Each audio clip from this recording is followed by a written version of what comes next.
O tema de hoje é um homem de fé e coragem. O texto base está em Gênesis capítulo 32, já lemos, Versículo 8, que diz assim: pois disse, 32, versículo 28, então disse, já não te chamarás Jacó, e sim Israel, pois como príncipe lutaste com Deus e com os homens e prevaleceste. A nossa lição, ela tem 3 tópicos. O primeiro tópico fala sobre a rivalidade de Esaú e Jacó. O segundo fala sobre uma nova etapa, ou seja, uma segunda fase na vida de Jacó. E o terceiro tópico fala sobre o surgimento de uma nação. Então, sim, sendo possível, eu vou passar ponto a ponto, tópico por tópico, com vistas ao tempo que nós temos. A lição de hoje, ela trata sobre Esaú e Jacó, mas como sempre, como a própria providência de Deus, por assim determinou, exalta mais a Jacó. Inclusive, nós temos muitas dificuldades em entender um personagem tão complexo quanto Jacó. Talvez é um dos personagens mais antagônico, ambíguo, contraditório e paradoxal. Eu acho que eu não sei o sinônimo de nenhuma dessas 4 palavras que eu acabei de falar, mas eu as acho bonitas, Entendeu? Então, é um personagem cheio de contradições. Eu resumiria com essa última palavra, um personagem contraditório. E aquela frase, amei a Jacó, lá de Romanos, e aborreci Esaú, ela criaram 2 teologias, 2 grupos, de um lado calvinistas, de outro lado arminianos, em torno de uma perspectiva, por que Deus elege pessoas e por que Deus reprova pessoas. É evidente que eu não vou entrar nesse assunto, porque não é o tema da lição. A perspectiva da lição é trazer aí uma abordagem sobre Jacó, indicando que ele era um homem tanto de fé quanto de coragem. E às vezes parece que fé e coragem é a mesma coisa, ou que são sinônimos, mas são diferentes, E o personagem Jacó, além de contraditório, porque a própria vida dele foi bem contraditória, não é uma vida linear, mas é uma vida de altos e baixos, de acertos, de erros e de muitos tropeções na vida. Acerta aqui, resvala ali. Então, de uma certa maneira, a gente não teria nenhuma falta de humildade em dizer que a história de Jacó se parece com a nossa história. Se eu fosse pregador itinerante, eu ia dizer-lhes que existe um Jacó em cada um de nós, Essas palavras de efeito são bem importantes, para itinerantes. Então, existe um Jacó em cada um de nós.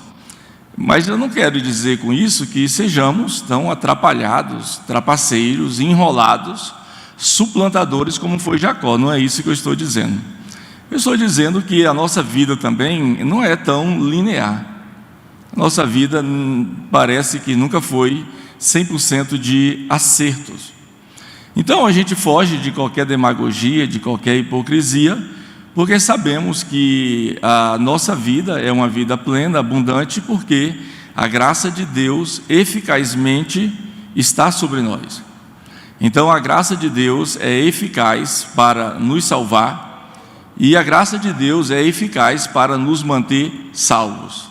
Esse é um ponto. Isso não é coisa nossa para nos gloriar em nós mesmos. Isso é dom de Deus, isso vem de Deus. Então, o que é belo na nossa vida, o que é bom na nossa vida, o que é atrativo na nossa vida, vem de Deus. Vem de Deus. Não é porque a nossa essência é pura bondade, não é porque a nossa situação, a nossa existência indica que nós somos produtores de toda a bondade. Não é isso. A bondade que há em nós é um atributo de Deus, e nós já estudamos isso no trimestre passado. Deus, Ele é bom. Inclusive, uma das 9 virtudes do fruto do Espírito é a bondade. É uma palavra tão boa de pronunciar, e interessante também é vivê-la. E aí, nesse contexto aqui de Jacó e Esaú, evidentemente que a sequência correta é Esaú e Jacó. Então a sequência dos filhos sempre era pronunciada pelo direito de primogenitura, ou seja, o primeiro filho.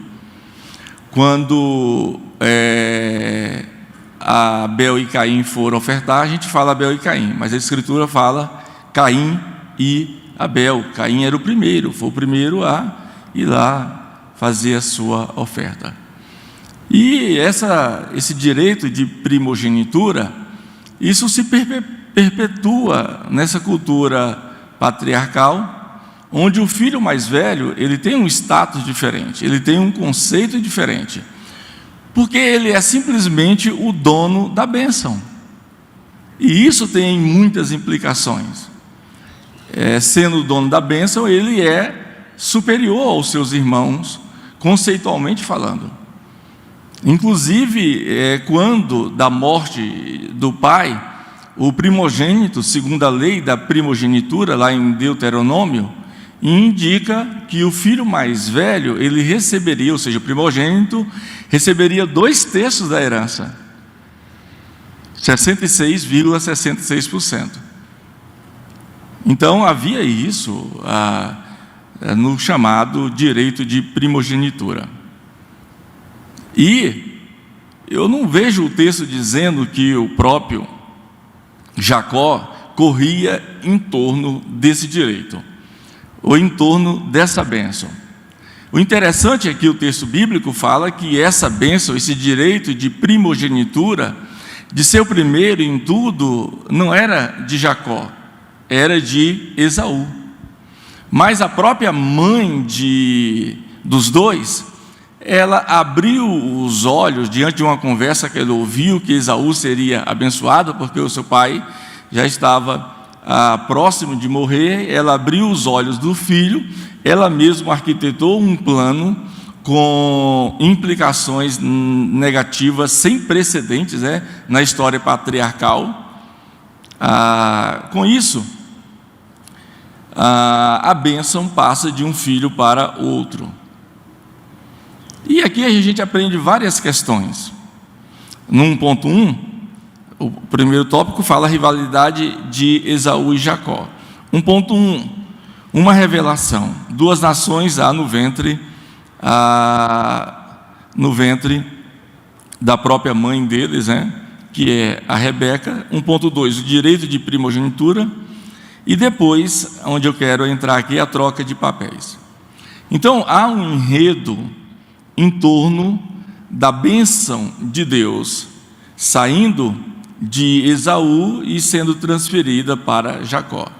A gente já estudou em outras lições, anos aí atrás, na escola dominical, sobre essa narrativa, onde o irmão rouba a bênção do outro. É claro que isso nunca vai se assemelhar a nós hoje, fazendo a aplicação logo no início. Ninguém quer o que é do outro. Nenhum irmão tem interesse naquilo que é do outro irmão. Isso não se aplica mais. A gente está satisfeito com o que nós temos, O que é nosso, não é verdade? Ninguém quer o que é do outro, ninguém inveja o outro, ninguém quer ser exatamente como o outro, ninguém quer ter a vida dela, a vida dele. Hoje ninguém se ocupa mais com isso. Isso é coisa da época de Jacó, A gente não quer suplantar ninguém. Jacó é o suplantador. Em outras palavras, a lógica de Jacó é a lógica do engano. É aquela lógica que visa tirar proveito, tirar vantagem em tudo que faz, em todas as suas relações. Essa lógica indica que a pessoa quer tirar vantagem. É tipicamente, me perdoe o ramo, é tipicamente o que há em alguns setores de automóveis usados ou seminovos, né? A gente, quando compra um carro dessa natureza, tem que ficar muito esperto, né? Porque há uma lógica perversa, né? De maquiar, de trazer apenas uma aparência de um bom automóvel. E aí, meus irmãos, Jacó ficará marcado, por isso o próprio nome dele já carrega essa marca negativa de alguém que é enrolado, de alguém que suplanta, de alguém que engana, de alguém que vive pela lógica de passar a perna nos outros, como é dito popularmente no nosso país, de alguém cuja vida é caracterizada pelo tirar vantagem sobre o outro. E essa ideia de tirar vantagem sobre o outro é própria do homem caído, é própria da nossa natureza pecaminosa. O escritor dos Provérbios, um deles lá, não lembro o nome, parece que é Salomão, apresenta um cenário que alguém, no livro de Provérbios, alguém quer comprar uma coisa, e aí ela olha para aquela coisa, para aquele produto e diz: nada vale, nada vale. Aí ela compra e depois se gaba que comprou barato. É a lógica de Jacó. Então Jacó, ele era extremamente materialista, muito avarento, apegado às coisas que tinha. E aí a sua mãe lhe abre os olhos, e olha, que mãe, hein? Que mãe, que Rebeca foi dando aquele conselho, né? A minha esposa e eu, graciosamente, nós temos as mesmas formações. São formações básicas. Ela é licenciada em História e eu também. Ela é licenciada em Pedagogia e eu também. Ela é formada em Teologia e eu também. As mesmas formações. E, inclusive, eu fico vendo hoje, quando há debates, né, para falar de educação de crianças, e aqui eu vou falar em causa própria, né? Quando para falar de educação de criança, nunca chama os pedagogos, né? E o pedagogo, ele é o especialista, a pedagoga é especialista em educação de crianças, não é verdade? E as pessoas confundem educação de criança com o especialista em comportamento. Então a gente observa que a mãe deles tem uma participação muito negativa no comportamento deles, não é? E aqui a gente observa uma disfunção familiar, uma disfunção pedagógica, claramente o filhinho do papai e o filhinho da mamãe. E isso trará muitos prejuízos. As irmãs que são mães, né? Os irmãos que são pais. E aí tem um outro time, né? Que eu já pertenço a eles, né? É o mesmo time da vacina, né?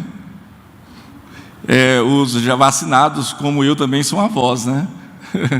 Eu tenho um netinho maravilhoso, o Miguel, tem 6 anos de idade, e a gente fica observando no neto, por exemplo, o que a gente fez de errado com os filhos. Então, o neto não é a possibilidade, a gente não encara o neto como a possibilidade de refazer os nossos erros, de consertá-los. O neto, aí me desculpem os avós que estão na mesma situação que eu estou. O neto é praticamente a certeza que a gente vai errar de novo. A gente vai mimá-lo, paparicá-lo, fazer vista grossa. Ou nós avós não fazemos isso, né? Então, a disfunção pedagógica da mãe de Esaú e de Jacó vai promover uma ruptura, uma competição, não é? E, sobretudo, uma usurpação. Por direito, a bênção era de Esaú. E aí a mãe dá exatamente as dicas, o que ele deveria fazer: trazer 2 carneiros, né? e fazer o que ela mesma preparava, o cozinhado, e com a pele daqueles animais ele deveria se vestir aqui no pescoço, nos braços, para parecer bem peludo como o seu irmão, que comparativamente o Esaú é peludo, o Jacó é liso, Esaú é másculo, parrudo, o Jacó, parece que em todas as comparações, parece que Jacó perde, inclusive na comparação do caráter. Não há nem nada no texto bíblico que desabone o caráter de Esaú, nada. O caráter são aquelas qualidades, aquelas características que fazem parte da nossa personalidade integral. Pois nada desabona Esaú, principalmente na relação dele com as pessoas. O problema de Esaú não era com as pessoas, era com Deus, porque ele era o dono da bênção, mas ele não a valorizava como deveria valorizá-la. É tipo aquele irmão, aquela irmã, aquele crente que tem a bênção de Deus, mas não valoriza, que é alvo da graça de Deus, mas não agradece, que Deus o reverte de sua misericórdia, mas ele pensa que Deus está fazendo apenas a sua obrigação. Então Esaú é um bom caráter, o problema dele é a integridade dele com Deus. Ele não está no texto bíblico passando a perna de ninguém, enganando ninguém, trapaceando ninguém. Essa função é de Jacó. Jacó que tem implicações no relacionamento com o seu irmão, com o seu pai, porque vai enganá-lo de uma maneira muito ultrajante, porque o seu pai estava cego. Ele enganou o seu pai diante daquela deficiência visual. E aí o pai dele diz uma frase que marca, quando ele se apresenta lá todo peludão, ou seja, um fake, E aí o pai dele diz: rapaz, de fato, as mãos é de Esaú, mas a voz é de Jacó. Olha, essa frase traz muitas implicações sobre o que somos, ou o que pensamos ser. Então, meus irmãos, o Jacó é esse indivíduo interesseiro, enganador. O outro é bom caráter. E essa primeira fase de Jacó Jacó deixa bem claro que ele tem pendências com a família, principalmente com o irmão. E quando a gente agride as pessoas através dos nossos relacionamentos, isso implica também em pendências com Deus. E depois, na segunda fase, agora já passando para o tópico 2, ele deverá acertar a situação dele com o seu tio, com o seu irmão e com Deus. E entre acertar a situação com o seu tio e com o seu irmão, bem ao centro ele acerta, ele resolve as suas pendências com Deus no clássico encontro ali com Deus no Val de Jaboque. Então, isso podemos aplicar na nossa vida. Quando nós pecamos, quem é que nós agredimos, A quem ofendemos quando pecamos? Quando cometemos as nossas transgressões, que são nossas, nós não as transferimos. E também nós não podemos terceirizá-las. Então, quando pecamos, a quem nós ofendemos? Eu sempre repito e não canso de lembrar do caso de Davi. Pecou contra Batseba, contra Urias, contra o soldado que levou a carta de morte, contra o comandante e contra a nação. E aí, na altura do Salmo 51, e todos nós já aprendemos que é um salmo de Davi, e que naquele Salmo 51, o próprio Davi está relatando o episódio com Batseba, que é um episódio traumático, pecaminoso, com implicações desastrosas no lar dele. E aí, meus irmãos, é interessante a fala de Davi lá. Peca contra Batseba, Urias, contra o soldado, contra o comandante, contra a nação. Mas ele diz apenas isso: pequei contra Deus. Contra Deus somente eu pequei. Interessante, né? Ele estaria omitindo aí Batseba, Urias, o soldado, o comandante e a nação? Não. É porque quando nós pecamos contra uns aos outros, contra os irmãos, quando nós pecamos contra as pessoas que são imagem e semelhança de Deus, nós pecamos antes de tudo contra Deus. O pecado é qualquer ato ou qualquer atividade, por pensamentos, palavras, ações, obras, qualquer agressão contra a lei de Deus é pecado.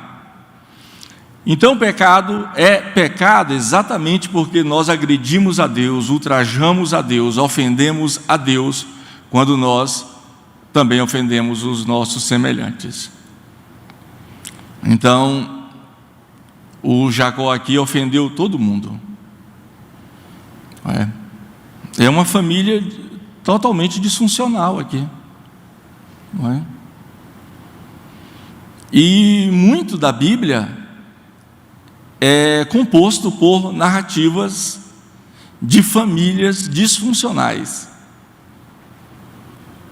E parece que a gente tem até um certo esquivamento em relação a famílias disfuncionais.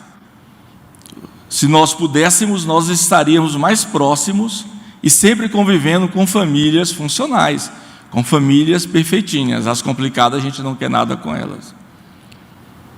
A própria família de Abraão tem muito dessa coisa de disfuncionalidade. A família de Isaac, a de Jacó, a família, depois a gente pode observar a própria família de Moisés, a família de Davi. Não seria nenhum exagero dizer que boa parte das famílias da Bíblia foram disfuncionais, desajustadas, em colisão. Famílias que viveram verdadeiros dramas familiares. Davi viveu talvez o maior drama familiar de famílias disfuncionais da Bíblia. Davi viu a filha sendo estuprada pelo seu próprio filho, depois viu o seu filho matando o outro filho, depois viu um outro filho sendo assassinado, ou seja, um estupro e 2 assassinatos dentro da sua família. E Deus permite isso, meus irmãos? Eu penso que Ele permite, mas ao mesmo tempo que Deus permite que essas famílias se tornassem disfuncionais, Ele provê uma plena função, pleno papéis, plena responsabilidade. Todas as famílias que foram disfuncionais na Bíblia Sagrada foram exatamente elas que mais receberam da graça de Deus, do poder de Deus, dos arranjos eternos de Deus, das providências de Deus, e sobretudo as famílias disfuncionais da Bíblia foram aquelas que mais estiveram como alvo, como centro das misericórdias de Deus. Deus não as deixou, Deus não as abandonou, mas Deus cuidou de cada uma delas, de cada uma delas. Ele quem cuida. Ele é um Deus que cuida das nossas famílias, cuida da mãe solteira. O salmista disse que Ele faz que a mulher estéril seja alegre mãe de filhos. Cuida do solteiro nas nossas igrejas. O salmista disse que Ele faz que o solteiro viva em família. Em família. Então nós estamos no lugar certo para falar sobre isso, né? Nós estamos na Catedral da Família. É aqui que a gente se encontra, enquanto família. É aqui que a gente se entende, que a gente aprende, que a gente ajuda e é ajudado. É aqui. Você acredita? Você acredita que a Catedral da Família é o espaço divino familiar que Deus preparou, reservou para você e para a sua família? Você acredita tendo liberdade de glorificar o nome de Deus? A gente observa Jacó nessa primeira fase, agora 2.1, a nova etapa. Deus está neste lugar, ou seja, Deus se revela em sonho. Isto está em Gênesis capítulo 28, versículos 12 ao 16. Ali Deus estabeleceu uma aliança com seus antepassados, Abraão, Isaque e Jacó. Alguns já me criticaram em outras épocas porque eu falei que o nosso Deus é um Deus de aliança. E Ele faz aliança. E uma hora dessa a gente explica isso passo a passo, agora mesmo. Essa editora Betel, que é a nossa editora oficial, né, ministérios fraternalmente ligados à AD Madureira, eu já escrevi 2 revistas para essa editora Betel. E escrevi 4 revistas de escola dominical para uma convenção de um pastor muito conhecido. E agora mesmo eu escrevi a que estão lendo nesse trimestre, e a primeira lição eu falei sobre o Deus de alianças. E essa é a maneira de Deus. Deus é um Deus aliancista. Ele faz aliança com Abraão, e a mesma aliança Ele repete para o filho dele, o Isaque. Isaque, assim como eu fui com seu pai, eu serei contigo. A mesma aliança que Ele fez com Abraão, que Ele fez com Isaque, Ele diz: Jacó, assim como eu fui com seus pais, com seus antepassados, eu serei contigo. Então, quando Deus nos salva, eu acredito que Ele salvará também a nossa família no tempo dEle, na hora dEle, porque, como disse o profeta Jonas, capítulo 2, versículo 9, ao Senhor pertence a salvação. Então, Deus se revela em sonho para Jacó. E eu acho isso interessante. Tem muita gente que duvida do meu pentecostalismo, né? Um dia, às vezes eu acho que as pessoas estão com razão. Às vezes eu acho que eu sou muito frio. Uma vez uma irmã, tem alguns anos, ela disse assim: Pastor Reginaldo, você deve ter uns 18 anos já. Eu fico olhando para o senhor lá no púlpito, aquele púlpitozão que fica aqui, né? Aqueles obreiros só conversando, lendo a Bíblia, na hora de não ler a Bíblia, aquela coisa toda, né? E aí ela me via lá, ela disse: eu fico olhando para o senhor é diferente, o senhor nunca glorifica a Deus aí no púlpito, né? O senhor fica só na sua. Eu acho que o senhor é muito frio. Eu digo: se refletir, se pensar e ser frio, então a irmã tem razão, sabe? É claro, cada um tem a sua espiritualidade, não é verdade? E eu penso que toda espiritualidade é válida com Deus, desde que seja autêntica, que seja verdadeira, não é? Que seja verdadeira.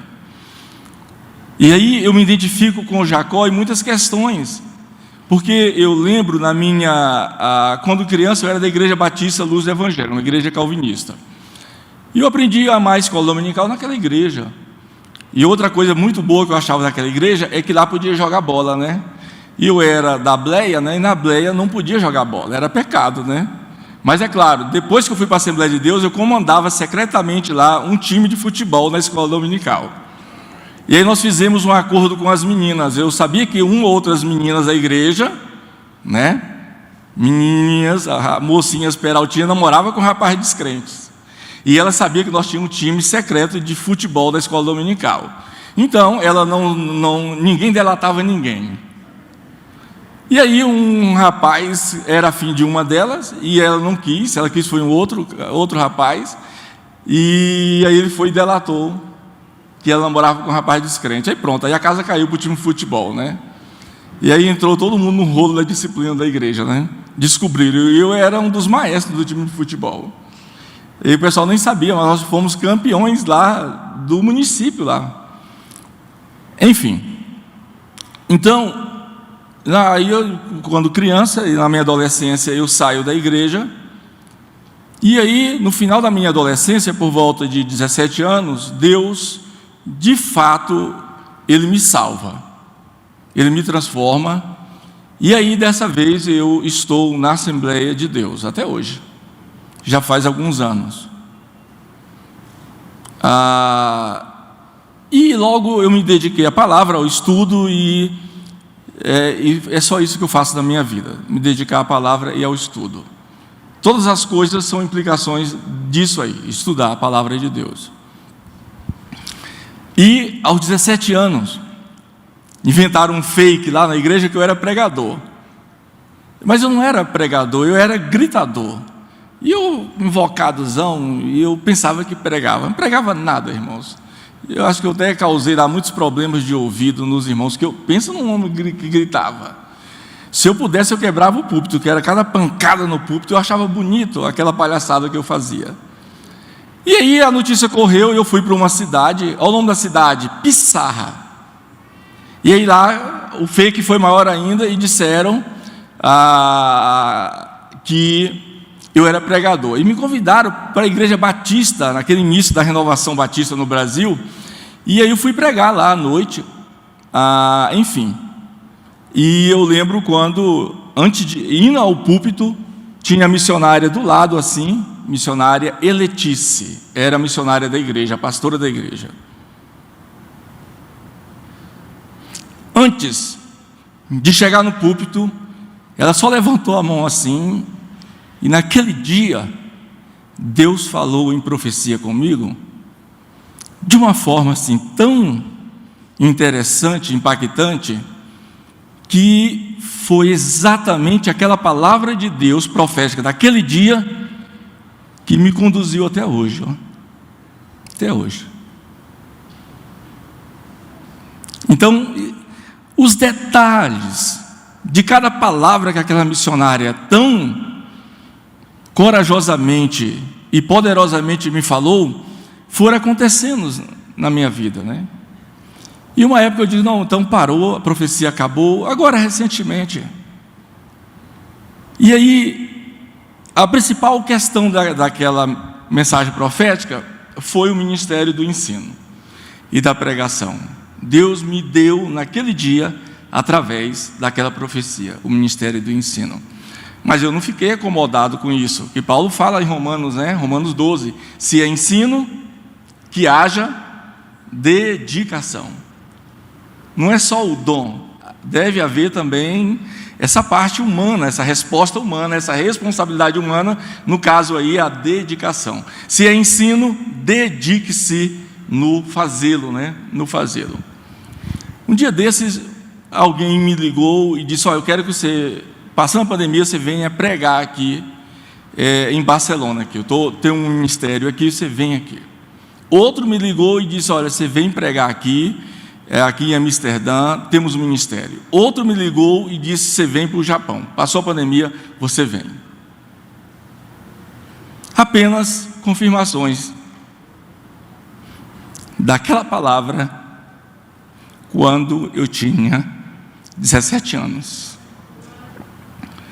Então, é muito bom você ter essa convicção de que você está na casa de Deus, na presença dEle, por um decreto dEle, por uma ordem profética dEle.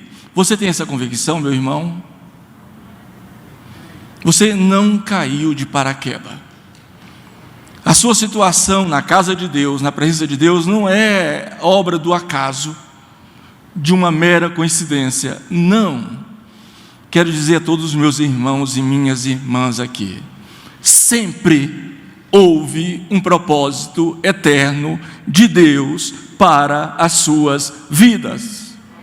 Sempre houve um cuidado eterno de Deus para a sua vida. Sempre houve. Sempre. Jó me chama a atenção. Jó disse, olha, Deus passa na minha frente e eu não o vejo. Deus passa por trás de mim e não o percebo. Mas Deus estava lá, na vida de Jó. Ele passa na minha frente e não o vejo, por trás de mim e não o percebo. Deus estava lá. Deus está na sua vida. Ele está nas nossas vidas. Ele está conduzindo o trapaceiro, o enganoso, o contraditório Jacó, irmãos. É isso que nos desconstrói, é isso que nos desmonta. Deus trabalha com os imperfeitos. Deus trabalha com os imperfeitos, porque é Ele quem aperfeiçoa as nossas imperfeições. 2.2 Servir por amor, Jacó e Raquel, Labão e seu tio. Na vida dele tem-se um grande amor, e agora ele trabalhará 7 anos por esse amor. Veio um outro amor, veio Lia, ele tem que trabalhar mais 7 anos. Olha como é a lei, o autor aqui enfoca, a lei da semeadura, Tudo que plantamos, nós colhemos. Não escarneça de Deus, Ele não se deixa escarnecer. Tudo que plantarmos, nós certamente semearemos. Então, Jacó é suplantador, é espertalhão, é aproveitador, é oportunista. Ele vai achar alguém que é muito mais do que ele. Este chama-se Labão. Labão é doutor na escola da enrolação, na escola do engano. E aí ele entrou para trabalhar 7 anos pela filha de Labão, chamada Raquel. Ele vai ter que trabalhar mais 7, 14 anos. Depois, Deus começa aquela fase de fazê-lo prosperar. Deus tem essas coisas, pastor Carlos, Aquela fase de nos fazermos prósperos, Tem a época da escassez, os anos das dificuldades, tem as horas mais difíceis que passamos. Às vezes vem o sofrimento, porque o sofrimento acomete todos os cristãos indistintamente, mas há aquela fase que Deus estará nos abençoando. Tenha calma, isso está chegando na sua vida. E aí, o próprio Jacó, quando ele foge, porque ele viu que era só enrolação, 20 anos, eram para ser 7 anos, e ele trabalha 7 anos por uma filha, mais 7 pela outra, que era a que ele queria, que é Raquel, e mais 6 anos para obter prosperidade, para obter rebanhos. E depois que ele obtém rebanhos, ele vê que o tio dele é expert em mentira, em enrolação. Ele foge, o tio vai atrás dele, ele fica com medo, mas depois ele se encoraja, enfrenta o tio dele dizendo: que mal eu te fiz? Qual é o meu pecado? Qual é a minha ofensa? Trabalhei para você durante 20 anos e por 10 vezes tu mudaste o combinado do meu salário. Você já pensou? Você acerta com um patrão, que inclusive é seu tio, seu parente, e aí por 10 vezes ele vai reduzir o combinado dos seus proventos. Posso até dizer que Labão é 10 vezes mais perigoso do que Jacó. E aqui, terceiro tópico para a gente encerrar: o surgimento de uma nação. Jacó recebe a ordem para retornar à sua terra natal. Eu disse aos irmãos que ele tem várias pendências, e aqui eu fecho o 3.1, Gileade, um lugar de testemunho. Eu acabei de comentar isso sobre Labão. 3.2, Val de Jaboque, lugar da mudança. E 3.3, El Betel, lugar de adorar a Deus, mesmo sem perspectiva de vida. Então, Jacó resolve a pendência com Labão, e agora ele está no Val de Jaboque, onde ele se encontra com Deus. E esse encontro com Deus, ele é tão real quanto o retorno do filho pródigo. o filho pródigo não está brincando de se arrepender. Ele diz: levantar-me-ei e irei ter com meu pai. Chegando lá, lhe direi: pai, pequei contra os céus e contra ti. Ou seja, contra Deus. A mesma lógica de Davi: pequei contra Deus. Então, é um retorno verdadeiro que há no coração do filho pródigo. Jacó, ele está de fato submetendo a Deus. Submetendo a Deus. E Deus vai transformá-lo. Mas para isso ele luta com Deus.